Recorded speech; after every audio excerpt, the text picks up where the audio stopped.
ಅಯೋಧ್ಯೆ ಶ್ರೀರಾಮ ಮಂದಿರದ ಹುಂಡಿಯಲ್ಲಿ ಲಕ್ಷಾಂತರ ಭಕ್ತರು ಹಾಕಿದ್ದ ಕೋಟಿ ಕೋಟಿ ಕಾಣಿಕೆ ಹಣ ಕದ್ದ ಪ್ರಕರಣದ ಸ್ಫೋಟಕ ಮಾಹಿತಿ ಬಯಲಾಗಿದೆ. 2025ರಲ್ಲಿ ಉತ್ತರ ಪ್ರದೇಶದಲ್ಲಿ ನಡೆದ ಮಹಾಕುಂಭಮೇಳದ ಹೊತ್ತಲ್ಲೇ ಶ್ರೀರಾಮ ಮಂದಿರದ ಹುಂಡಿಯಲ್ಲಿ ಅತಿ ಹೆಚ್ಚು ಹಣ ಕದಿಯಲಾಗಿದೆ ಅನ್ನೋ ಮಾಹಿತಿ ಹೊರಬಿದ್ದಿದೆ.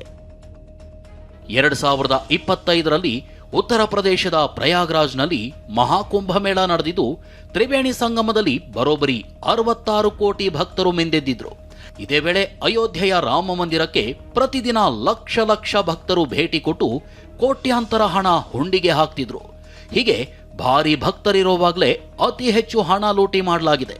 ಲಕ್ಷಾಂತರ ರಾಮ ಭಕ್ತರು ನೀಡಿದ್ದ ಕೋಟಿ ಕೋಟಿ ಕಾಣಿಕೆ ಹಣಕ್ಕೆ ಕನ್ನ ಹಾಕಲಾಗಿದೆ.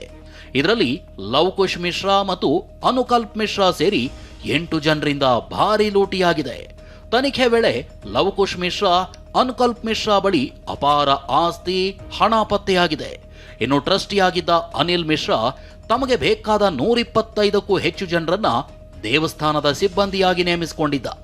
ಇವರ ಜೊತೆಗೆ ಎಣಿಕೆಯಲ್ಲಿದ್ದ ಚಂಪತ್ ರಾಯ್, ಗೋಪಾಲ್ ರಾವ್ ಆಪ್ತ ಸಿಬ್ಬಂದಿಗಳು ಎಲ್ಲರೂ ಸೇರಿ ರಾಮನ ಹಣ ಲೂಟಿ ಮಾಡಿದ್ದಾರೆ ಎನ್ನಲಾಗಿದ್ದು, ಈ ಬಗ್ಗೆ ಎಸ್ಐಟಿ ತನಿಖೆ ತೀವ್ರಗೊಂಡಿದೆ.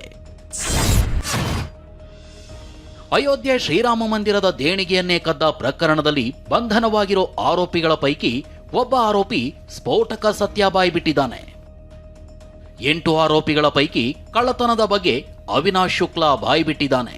ದೇಣಿಗೆ ಹಣ ಕದ್ದು ಹೊರಗೆ ಸಾಗಿಸೋ ಮುನ್ನ ಶೌಚಾಲಯದಲ್ಲಿಡಲಾಗ್ತಿತ್ತು. ತಾತ್ಕಾಲಿಕವಾಗಿ ಕದ್ದ ಹಣವನ್ನ ವಾಶ್ರೂಮ್ಗಳಲ್ಲಿಡ್ತಾ ಇದ್ವಿ. ತಪಾಸಣೆಯಿಂದ ಪಾರಾಗಲು ಮೊದಲು ಶೌಚಾಲಯದಲ್ಲಿ ಹಣ ಬಚ್ಚಿಟ್ಟು ತಪಾಸಣೆ ಬಳಿಕ ಶೌಚಾಲಯದಲ್ಲಿಟ್ಟಿದ್ದ ಹಣ ಹೊರಗೆ ತರಲಾಗ್ತಿತ್ತು. ಇದೇ ರೀತಿ ಕೋಟಿ ಕೋಟಿ ಹುಂಡಿ ಹಣ ಕದಿಯಲಾಗಿದೆ ಅಂತ ಅವಿನಾಶ್ ಶುಕ್ಲಾ ಒಪ್ಪಿಕೊಂಡಿದ್ದಾನೆ ಎನ್ನಲಾಗಿದೆ. ಮತ್ತೊಂದೆಡೆ ಅಯೋಧ್ಯೆ ರಾಮ ಮಂದಿರದ ಹುಂಡಿ ಹಣ ಕದ್ದ ಪ್ರಕರಣದ ಆರೋಪಿಗಳ ಆಸ್ತಿ ಪಾಸ್ತಿಯನ್ನ ಚಾಲಾಡಲಾಗ್ತಿದೆ. ಆರೋಪಿತ ಬ್ಯಾಂಕ್ ನೌಕರ ಸೇರಿದಂತೆ ಎಲ್ಲಾ ಆರೋಪಿಗಳ ಮಾಸಿಕ ಆದಾಯವೆಷ್ಟು, ಗಳಿಸಿರೋ ಆಸ್ತಿ ಎಷ್ಟು, ಅಘೋಷಿತ ಆಸ್ತಿ ಎಷ್ಟು ಅನ್ನೋ ತನಿಖೆ ತೀವ್ರಗೊಂಡಿದೆ. ರಾಮ ಮಂದಿರ ದೇಣಿಗೆ ಕಳ್ಳತನದ ಬಗ್ಗೆ ಕೆಪಿಸಿಸಿ ಅಧ್ಯಕ್ಷ ಬಿಕೆ ಹರಿಪ್ರಸಾದ್ ಆಕ್ರೋಶ ಹೊರಹಾಕಿದ್ದಾರೆ. ಬಿಜೆಪಿಯವರು ಅಧಿಕಾರಕ್ಕೆ ಬಂದ ಮೇಲೆ ಶ್ರೀರಾಮನ ಹೆಸರಲ್ಲಿ ಲೂಟಿ ಮಾಡಿದ್ದಾರೆ. ಇಷ್ಟು ದಿನ ದೇಗುಲದ ಮುಂದೆ ಚಪ್ಪಲಿ ಕಳ್ಳರಿದ್ದಾರೆ ಅಂತ ಬೋರ್ಡ್ ಹಾಕ್ತಿದ್ರು. ಇನ್ಮೇಲೆ ಹುಂಡಿ ಕಳ್ಳರಿದ್ದಾರೆ ಅಂತ ಇವರು ಬೋರ್ಡ್ ಹಾಕಿಸ್ತಾರೆ. ಕದ್ದ 200 ಕೋಟಿ ರೂಪಾಯಿ ಎಲ್ಲಿ ಹೋಗಿದೆ? ಕರ್ನಾಟಕದವರಿಗೂ ಅಯೋಧ್ಯೆ ಹುಂಡಿ ಹಣ ಬಂದಿದೆ ಅಂತ ಗಂಭೀರ ಆರೋಪ ಮಾಡಿದ್ರು. ಎಲ್ಲಿ ಹೋಗುತ್ತೆ 200 ಕೋಟಿ ಅಂತ ಹೇಳಿ, ಅದು ಕರ್ನಾಟಕದವ್ರಿಗೂ ಸಹ ಬಂದಿದೆ. ಕೆಲವರಿಗೆ ರಿವಾರ್ಡ್ ಕೊಟ್ಟಿದ್ದಾರೆ. ಅವರು ಗೋಹತ್ಯೆ ಕಾನೂನು ವಿಚಾರದಲ್ಲಿ ಬಿಲ್ ಪಾಸ್ ಮಾಡಿದ್ರು ಅಂತೇಳಿ ಕೆಲವರಿಗೆ ಅವ್ರಿಗೆ ಇದು ಕೊಟ್ಟಿದ್ದಾರೆ, ಅವಾರ್ಡ್ ಕೊಟ್ಟಿದ್ದಾರೆ. ಭಾಳ ಆಳವಾಗಿ ಅದು ನಾವು ಈಗಾಗಲೇ ಹೇಳಿದ್ವಿ, ಸುಪ್ರೀಂ ಕೋರ್ಟ್ ಜಡ್ಜ್ ನೇತೃತ್ವದಲ್ಲಿ ಇದು ತನಿಖೆ ನಡೀಬೇಕು ಅಂತೇಳಿ. ಮತ್ತೊಂದೆಡೆ ಅಯೋಧ್ಯೆ ದೇಣಿಗೆ ಕದ್ದ ವಿಚಾರದಲ್ಲಿ ಬಿಜೆಪಿ ಮೌನವಾಗಿದೆ ಅನ್ನೋ ಆರೋಪಕ್ಕೆ ಸಿಟಿ ರವಿ ಪ್ರತಿಕ್ರಿಯಿಸಿದ್ದಾರೆ. ಅಯೋಧ್ಯೆ ಟ್ರಸ್ಟ್ನಲ್ಲಿ ಬಿಜೆಪಿಯವರು ಯಾರೂ ಇಲ್ಲ, ಕಾಂಗ್ರೆಸ್ನವರು ರಾಮ ಮಂದಿರ ನಿರ್ಮಾಣಕ್ಕೆ ಯಾವತ್ತೂ ಬೆಂಬಲ ಕೊಟ್ಟಿಲ್ಲ ಅಂದಿದ್ದಾರೆ. इन लोगों ने चोरी किया होगा मंदिर में ना, उनके सीधे कैंसर हो जाएगा, कैंसर सजाए मौत सुनाई जाएगी भगवान की तरफ से. आगे नहीं, आज के 1 साल बाद देखना उनको कैंसर की बीमारी.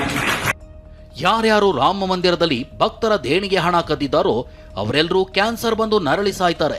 ದೇವರವರಿಗೆ ಮರಣ ಶಿಕ್ಷೆ ಕೊಡ್ತಾನೆ. 1 ವರ್ಷ ಕಾದು ನೋಡಿ. ಹೀಗಂತ ಉತ್ತರ ಪ್ರದೇಶದ ಉನ್ನಾವೋದ ಪೂರ್ವ ಕ್ಷೇತ್ರದ ಬಿಜೆಪಿ ಶಾಸಕ ಅನಿಲ್ ಸಿಂಗ್ ಆಕ್ರೋಶ ಭರಿತ ಹೇಳಿಕೆ ನೀಡಿದ್ದಾರೆ.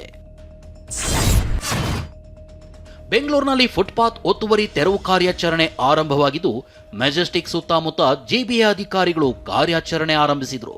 ಈ ವೇಳೆ ನೀವು ಅಂಗಡಿಗಳ ತೆರವು ಮಾಡಿದ್ರೆ ಮುಂದೆ ನಾವು ರಾಬರಿ ಮಾಡಬೇಕಷ್ಟೇ, ನಮ್ಮ ಹೊಟ್ಟೆ ಮೇಲೆ ಯಾಕೆ ಹೊಡಿತೀರಿ ಅಂತ ಬೀದಿ ಬದಿ ವ್ಯಾಪಾರಿಗಳು ಆಕ್ರೋಶ ಹೊರಹಾಕಿದ್ರು. ನಮ್ಮನ್ನು ನಂಬ್ಕೊಂಡಿರ್ತಕ್ಕಂಥ ಹೆಂಡತಿ ಮಕ್ಕಳು ನಾವೇನು ಸರ್ ನಾವು ಸಾಕ್ಲಿ? ಇನ್ನು ಮೆಜೆಸ್ಟಿಕ್ನಲ್ಲಿ ಕೆಎಸ್ಆರ್ಟಿಸಿ ಬಸ್ ನಿಲ್ದಾಣದ ಮುಂದಿನ ಅಂಗಡಿಗಳನ್ನ ತೆರವುಗೊಳಿಸಲಾಗಿದೆ.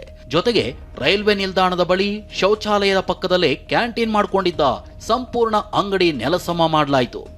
ಮತ್ತೊಂದೆಡೆ ಇಂದಿರಾನಗರ 100 ಫೀಟ್ ರಸ್ತೆಯಲ್ಲಿ ಅಂಗಡಿ, ಹೋಟೆಲ್, ಮನೆಗಳ ಮುಂದಿದ್ದ ವಸ್ತುಗಳನ್ನ ತೆರವು ಮಾಡಲಾಯಿತು. ಈ ವೇಳೆ ಕಾರ್ಯಾಚರಣೆಗೆ ಅಡ್ಡಿಪಡಿಸಿದವರ ವಿರುದ್ಧ ಅಧಿಕಾರಿಗಳು ಕಿಡಿಕಾರಿದ್ರು. ಕಟ್ಟಡ ಕಾಮಗಾರಿಗಾಗಿ ಫುಟ್ಪಾತ್ ಅತಿಕ್ರಮಣ ಮಾಡಿಕೊಂಡವರಿಗೂ ಬಿಸಿ ಮುಟ್ಟಿಸಿದ್ರು.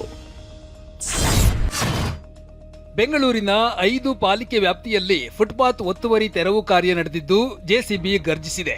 ಫುಟ್ಪಾತ್ನಲ್ಲಿದ್ದ ತಳ್ಳುವ ಗಾಡಿ, ಚಿಕ್ಕಪುಟ್ಟ ಅಂಗಡಿಗಳನ್ನ ತೆರವುಗೊಳಿಸಿದ್ರು. ಇನ್ನು ಮಲ್ಲೇಶ್ವರಂನಲ್ಲಿ ಫುಟ್ಪಾತ್ ಮೇಲಿದ್ದ ನಂದಿನಿ ಪಾರ್ಲರ್ ತೆರವು ಮಾಡದ ಸಿಬ್ಬಂದಿ ವಿರುದ್ಧ ಬೀದಿ ಬದಿ ವ್ಯಾಪಾರಿಗಳು ಆಕ್ರೋಶ ಹೊರಹಾಕಿದ್ರು. ಅದೇನಕ್ಕೆ ಮತ್ತೆ ಅದು ನೋಡಿತಾ ಇಲ್ಲ ನೀವು? ಅದು ಮಾತ್ರ ಲೈಸೆನ್ಸ್ ಬಂದ್ಬಿಡುತ್ತೆ, ದುಡ್ಡು ಬಂದ್ಬಿಡುತ್ತೆ. ಅದ್ರಲ್ಲಿ ನಮ್ ತಳ್ಳ ಗಾಡಿಗೆ ಮಾತ್ರ ಬರಲ್ವಾ ಸರ್ ದುಡ್ಡು? ಗಾಡಿ ಅದನ್ನೇನ್ ಸರ್, ಅದು ಫುಟ್ಪಾತ್ ಅಲ್ಲೇ ಸರ್ ಇರೋದು ಅಂಗಡಿ, ಅದನ್ನು ಹೊಡೆದಾಕ್ರಿ. ನಾನು ಪರ್ಮಿಷನ್ ಕೊಟ್ಟಿಲ್ಲ. ಒಂದ್ ನಿಮಿಷ ಕೇಳಿಸ್ಕೊಳ್ಳಿ, ನಾನು ಪರ್ಮಿಷನ್ ಕೊಟ್ಟಿಲ್ಲ. ನಂದಿನಿ ಬೂತ್ ಇಲ್ಲ ಸರ್, ಸ್ವಲ್ಪ ಸುಮ್ಮನೆ ಇರ್ತೀರಾ? ನಾನು ಮಾತಾಡೋನ್ ಕೇಳಿಸ್ಕೊಂತೀರಾ? ನಂದಿನಿ ಬೂತ್ ಇವಾಗ ಫುಟ್ಪಾತ್ ಮೇಲೆ ಇದೆ ಅಲ್ವಾ, ನಾನು ನಮ್ಮ ಹೈಯರ್ ಆಫೀಸರ್ಸ್ ಹತ್ರ ಮಾತಾಡ್ಬಿಟ್ಟು ಆಕ್ಷನ್ ತಗೊಂತೇನೆ. ಓಕೆ. ಇನ್ನು ಮುನಿರೆಡ್ಡಿ ಪಾಳ್ಯದಲ್ಲಿ ಒತ್ತುವರಿ ತೆರವು ಬಳಿಕ ಮತ್ತೆ ಅದೇ ಸ್ಥಳದಲ್ಲಿ ವ್ಯಾಪಾರ ಮಾಡಿದ್ದಾರೆ.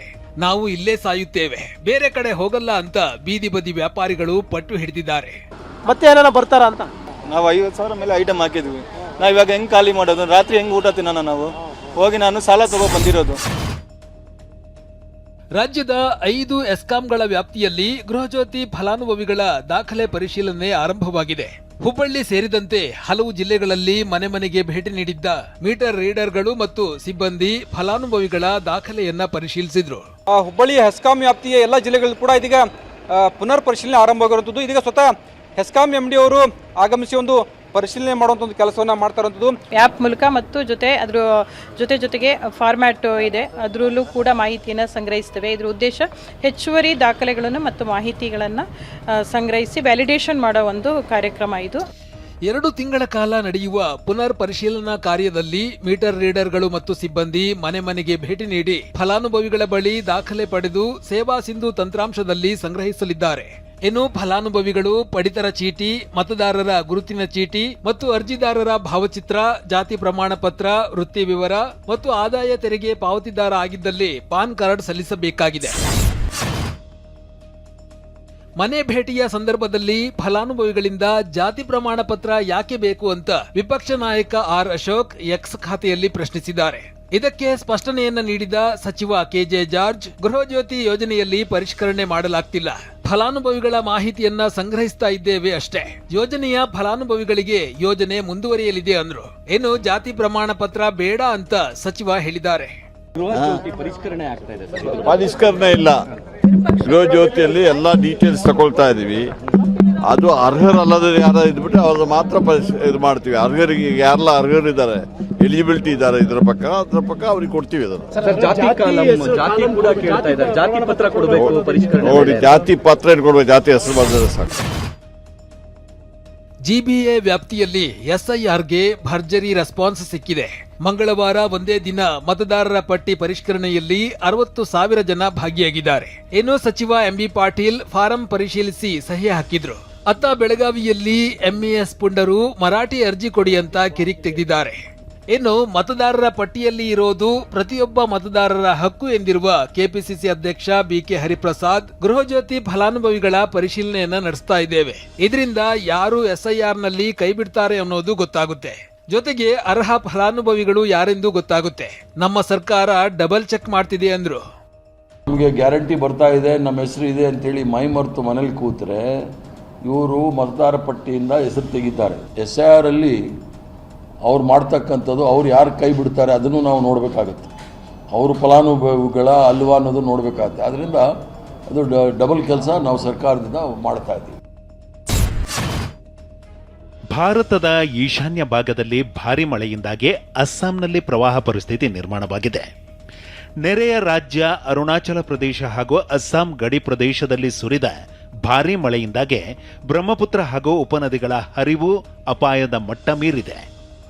ಇದರಿಂದ ಧೇಮಾಜಿ ಸೇರಿದಂತೆ 6 ಜಿಲ್ಲೆಗಳಲ್ಲಿ ಪ್ರವಾಹ ಸೃಷ್ಟಿಯಾಗಿದೆ. ಧೇಮಾಜಿ ಜಿಲ್ಲೆಯಲ್ಲಿ ಪ್ರವಾಹದಿಂದಾಗಿ 106 ಗ್ರಾಮಗಳೇ ಮುಳುಗಡೆಯಾಗಿವೆ. 221 ಗ್ರಾಮಗಳ 46,000ಕ್ಕೂ ಹೆಚ್ಚು ಜನರು ಪ್ರವಾಹಕ್ಕೆ ಸಿಲುಕಿ ಅತಂತ್ರರಾಗಿದ್ದಾರೆ. 3,809 ಹೆಕ್ಟೇರ್ ಕೃಷಿ ಭೂಮಿ ನೀರಿನಲ್ಲಿ ಮುಳುಗಡೆಯಾಗಿದೆ.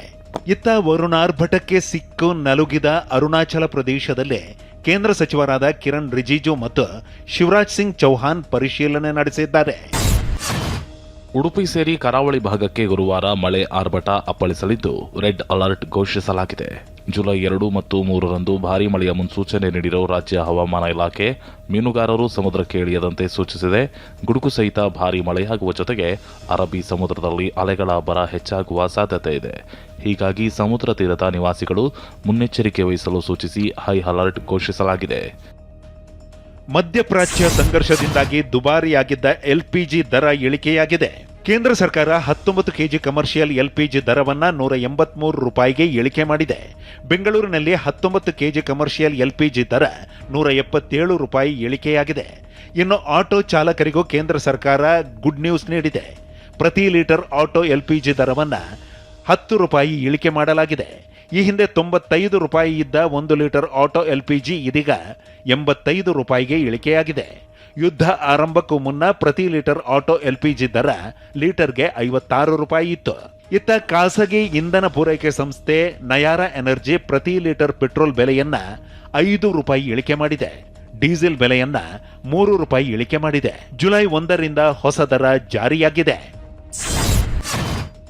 ಸರ್ಕಾರಿ ಸಾರಿಗೆ ನಿಗಮ ಟಿಕೆಟ್ ದರ ಏರಿಕೆಯ ಶಾಕ್ ನೀಡುವುದಕ್ಕೆ ಸಿದ್ಧತೆಯನ್ನ ನಡೆಸಿದೆ. ಕೆಎಸ್ಆರ್ಟಿಸಿ ಬಸ್ ಪ್ರಯಾಣ ದರವನ್ನ ₹33 ಹೆಚ್ಚಿಸಲು, ಬಿಎಂಟಿಸಿ ಬಸ್ ದರವನ್ನ ₹44 ಏರಿಸುವಂತೆ ಸಾರಿಗೆ ನಿಗಮಗಳು ಸರ್ಕಾರಕ್ಕೆ ಮನವಿಯನ್ನ ಸಲ್ಲಿಸಿವೆ. ಡೀಸೆಲ್ ದರ ಏರಿಕೆ ಹಿನ್ನೆಲೆ ಬಸ್ ಟಿಕೆಟ್ ದರ ಏರಿಕೆ ಅನಿವಾರ್ಯ ಅಂತ ಸಾರಿಗೆ ನಿಗಮಗಳು ಹೇಳ್ತಿವೆ. ಸಾರಿಗೆ ಬಸ್ ಟಿಕೆಟ್ ದರ ಏರಿಕೆ ಪ್ರಸ್ತಾಪ ಸದ್ಯ ಸಿಎಂ ಅಂಗಳದಲ್ಲಿದೆ. ಮುಂದಿನ ಸಂಪುಟದಲ್ಲಿ ಟಿಕೆಟ್ ದರ ಏರಿಕೆಗೆ ಗ್ರೀನ್ ಸಿಗ್ನಲ್ ನೀಡುವ ಸಾಧ್ಯತೆ ಇದೆ. ಇನ್ನು ಜನರಿಗೆ ತೊಂದರೆ ಆಗದ ರೀತಿ ಟಿಕೆಟ್ ದರ ಏರಿಸುವ ಪ್ರಯತ್ನ ನಡೆದಿದೆ ಅಂತ ಸಾರಿಗೆ ಸಚಿವ ಭೈರತಿ ಸುರೇಶ್ ಹೇಳಿದ್ದಾರೆ. ನೋಡಿ, ಶಕ್ತಿ ಯೋಜನೆ ಕಾಂಗ್ರೆಸ್ ಪಕ್ಷದ ಮಹತ್ವಾಕಾಂಕ್ಷಿ ಯೋಜನೆ. ಈ ಪ್ರಪಂಚದಲ್ಲೇ ಯಾರೂ ಮಾಡಿದಂತಹ ಕೆಲಸವನ್ನು ಇವತ್ತು ನಮ್ಮ ಸರ್ಕಾರ ಮಾಡಿದೆ. ಅದನ್ನು ಮುಂದುವರಿಸ್ಕೊಂಡು ಹೋಗ್ಬೇಕು ಅನ್ನೋದೇ ನಮ್ಮ ಆಸೆ. ಅದರ ಜೊತೆಯಲ್ಲಿ ನಮ್ಮದು ಸಂಸ್ಥೆಗಳು ಉಳಿಬೇಕಲ್ಲ. ಸಂಸ್ಥೆಗಳು ಉಳಿಬೇಕು ಅಂದರೆ ಸ್ವಲ್ಪನಾದರೂ ನಾವು ದುಡ್ಡು ಜಾಸ್ತಿ ಮಾಡಬೇಕು, ಶಕ್ತಿ ಯೋಜನೆಗೆ ದುಡ್ಡು ತಗೋಬೇಕು, ಉಳಿದಿದ್ದು ಸ್ವಲ್ಪ ರೇಟ್ ಸ್ವಲ್ಪ ಹೈಕ್ ಮಾಡಬೇಕು. ಇವೆಲ್ಲ ಸಾಧಕ ಬಾಧಕಗಳು ನೋಡಿ ಜನಗಳಿಗೆ ತೊಂದರೆ ಆಗದ ರೀತಿಯಲ್ಲಿ ಮಾಡುವಂಥ ಕೆಲಸ ನಾವು ಮಾಡ್ತಾ ಇದ್ದೀವಿ.